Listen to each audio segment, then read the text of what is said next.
Hello, I'm so excited for today's episode. It is going to be so helpful, so eye opening, so practical and tangible. We are going to talk through the step by step process to reaching $100,000 per year in private practice. Now, I know a lot of therapists set out to go into private practice and to earn six figures. And so in today's episode, I really want to break down exactly what that process looks like. Right? We're not talking overnight success stories. We're not talking, needing to go hugely viral or have a ton of luck or a ton of success. This is something that is so within your reach, right? I would say at a bare minimum, therapists in private practice should be earning six figures. That is the like first stepping stone. That is not the maximum capacity or like the lucky few. That is really the starting point for therapists in private practice, especially the ones in PPA. That is like minimum where we are setting our goal. I'm sure you've heard me share this before many, many times. I earned $250,000 my first year in private practice. So if you have goals to go beyond six figures, you certainly can. But in today's episode, we are going to talk about step by step getting to $100,000 per year, because that is a super realistic, super sustainable, super doable goal. And there's a proven path you can follow. It does not need to be complicated. I know that there's a lot of information out there. I know it can be really overwhelming. So in today's episode, I'm going to share proven methods, strategies, techniques of what actually moves the needle in order to get to this goal. And of course, one of those big things is Instagram marketing. So let's do some math. That is going to be step one of today's episode. So for the sake of this episode, I'm going to have us take 6 weeks of vacation because I believe really strongly in work-life balance. If you are somebody who wants to take less vacation or more vacation, please go ahead and do your own math. But in order for simple consistency here, we are going to do 6 weeks vacation for all of the math in today's episode. So if you are working, a regular year and you're taking 6 weeks off, that means that you are working 46 weeks out of the year, right? Because there's 52 weeks in the year. We're going to subtract 6 from that, and that leaves us with 46 work weeks. So in order to figure out how do we earn $100,000, we are going to take $100,000 and divide it by 46 weeks. And that means that all that you need to earn in order to hit that goal is $2,174 on the 46 weeks per year that you are actually working and seeing clients, right? Very, very, very doable, right over $2,000 a week. Now, if you are charging $250 per session, that means you need to see 9 clients per week. If you're charging $200 per session, you need to charge 11 clients per week. If you are charging $150 per session, you need to see 15 clients per week, right? So obviously your rate is going to have a big impact on the number of clients that you need to see. But if you're charging anywhere from $150 to $250 per session, all that you need in order to hit $100,000 a year is 9 to 15 clients per week, and you get to take 6 weeks vacation, right? That is super, super, super doable. You are very, very capable of getting 9 to 15 clients. And I do really want to point out, kind of that vast difference. That's a big difference between 9 to 15 in terms of number of clients, although both are like a very manageable, even like kind of part-time schedule, for being honest. But I really do want to encourage you to go for the bigger rate. I know that it can feel hard and challenging to get clients at that rate if it's something that you've not done before, but it is worth it. It doesn't take that much more marketing to get clients at $250 than it does at $150 or at $200, but it can greatly reduce your caseload. Or if you're like, no, I want to see 15 clients a week, or I want to see 20 clients a week, or whatever, and you're charging $250 per session, that's where you get like crazy bananas kind of money, right? So my first year in private practice, I had no kids.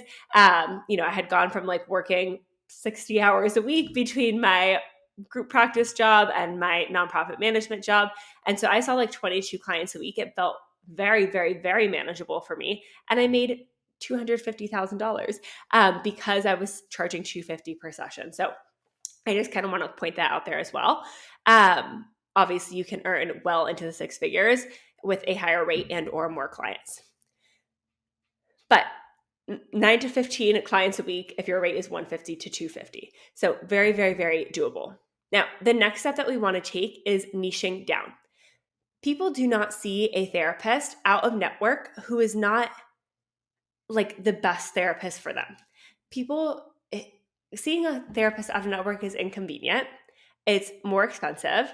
It usually requires more time on their part in terms of like following up with insurance, unless, you're working with a company to help facilitate that. But it's more challenging. It's more difficult than seeing a therapist in network. The reason why people choose to see a therapist out of network is usually because they had a not so good experience with an in-network therapist in the past, and they are wanting the best of the best, right? And so the way that they perceive the best of the best is by looking at your rate, by looking at your specificity in your marketing, and how much they feel like you are the therapist for them, right? So if they are, I have a friend who just had a baby and she was really dealing with like postpartum depression a lot. And she had been seeing a therapist in network with her insurance. And she switched, right? She went and saw a therapist who specializes in postpartum depression, who she pays significantly more money out of network. And that's what I'm talking about when you are in a situation where you're like, I need somebody who specifies and like specializes in working with exactly what I need. Then you're willing to kind of go that like extra mile. You're willing to deal with the hassle of reimbursement or paying more money out of pocket because you are getting the help and support that you need. So niching down is super, super, super important if you are wanting to get clients private pay at any of these rates. You cannot market what you have not defined, right? So this is the number one mistake I see therapists make, and it will seriously, seriously hold you back if you do not have a niche. It will be next to impossible for you to get private pay clients. And your niche is really important too, of like actually knowing and slowing down and thinking like, how are my clients referring to this problem? So for example, inside of the VIP community we have for therapists and PPA, a lot of therapists specialize in trauma, and a lot of their clients do not know that what they've experienced is trauma. And so we have to change that messaging in their marketing. That's not to say like trauma can't be a good niche. A lot of people have clear experiences that they're like, yes, I had childhood trauma. But if your clients had like a quote unquote good childhood, but their parents were like emotionally unattentive or put a lot of pressure on them, or they went through a divorce or whatever, and they're not coining those things as trauma, they're not calling it that for themselves before working with you, and that's something that you're helping them to discover in their work together, that's not going to land, right? Or, another big one is like perfectionism. If your clients do not know that perfectionism is holding them back before they start working together, you should not be marketing to perfectionism, right? If that's not something they're wanting to let go. A lot of my clients struggle with perfectionism, and a big part of our work is really shifting like the expectations we have for ourselves, where we're defining our self-worth, the anxiety that comes up around not like doing, achieving, all of those things. But I never really speak to that on Instagram, because when my clients start working together, they are holding on to that perfectionism for like dear life, right? They're like, this is what has made me successful. This is what makes me amazing. This is what makes me feel good about myself. Like I am the best. And so I would never create content telling them that they don't have to be perfect, because they're going to run the other way. They're like, that's not what I want to do at all. I want to still be perfect, and I just want to feel less anxious about it. And that takes time. That takes months and months of work together, of rapport, of helping them to see their patterns. And we can't do all that on Instagram, right? Instagram is not therapy. And so instead, my content really focuses on like that overachieving, that high pressure, that anxiety that comes with it, those like racing thoughts, because that's what my clients are identifying as the problem, right? And so understanding your clients and stopping and slowing down enough to actually say, what are my clients talking about in the very beginning of our work together, during an intro call, during that first intake session? Why are they saying that they want help? What are they saying they want to change? And making sure that that is what you are speaking to in 90% of your content.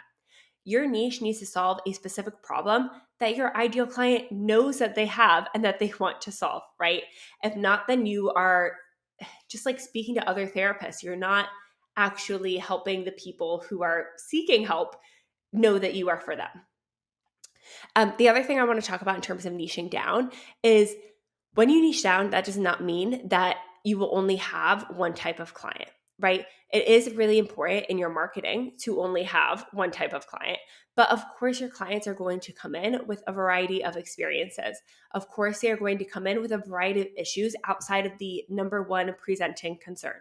And oftentimes, your clients will stay and work with you for years to come, right? Like at this point, all of my clients I've been working with for 3, 4, close to 5 years. And they've changed so drastically, right? Like when I first started working with my clients, I didn't have anybody who had kids. Now I work with several moms. I worked with a lot of teenagers who are now like in college or graduated, and like starting new jobs. I worked with people who were single and navigating dating, who are now in relationships or married. I worked with people who are married who are now getting divorced, right? Like people's life circumstances change when they work with you for a long time. People who came to me initially to work on anxiety were like, oh, that feels good now, that feels safe, that feels secure. I also kind of want to talk about this thing that happened in my childhood that I haven't really brought up before, right? And so you get to have a lot of variety in your caseload still because people are diverse humans, but we cannot speak to all of these different things in our marketing because then it's not going to land. So super, super important to get clarity there. If you are trying to earn $100,000 per year, you need to be really clear who you are marketing to, what problem you are solving, why your clients are showing up to therapy, why they would hire you, what they're hoping to get out of it, and making sure that that is really, really clear. Once you've laid that foundation, right, then we can move on to step 3, which is building a solid Instagram presence. Niching down is really, really, really going to inform that. It's going to mean that it's a lot easier for you to create content that performs well. But obviously, there's a lot of other things that go into Instagram. Tune into other previous episodes. Join my course, the Private Practice Academy Bundle. We're not going to get into a ton of depth here today on what it takes to build a solid Instagram presence. I feel like I talk about that all the freaking time. And today we're talking about how to earn $100,000 per year. But I'm going to list off some things that are important to make sure that you are doing if you want to have a solid Instagram presence. So make sure your bio is optimized, right? And that people know who you are, they know what your niche is, and they have a reason to follow you. Make sure you have an intro call scheduler set up so people can easily go from watching your content to scheduling a free 15-minute intro call and deciding to work with you. Make sure that you are posting consistently. Make sure that you are posting a combination of both relatable, validating, affirming reels and educational posts that are also niche specific. Encourage engagement in your stories and your posts with like clear calls to action, with questions that are easy to answer. Position yourself as an expert for your niche to attract clients by really having clear messaging. Have a clear post that explains who you are, who you see, and how people can book with you.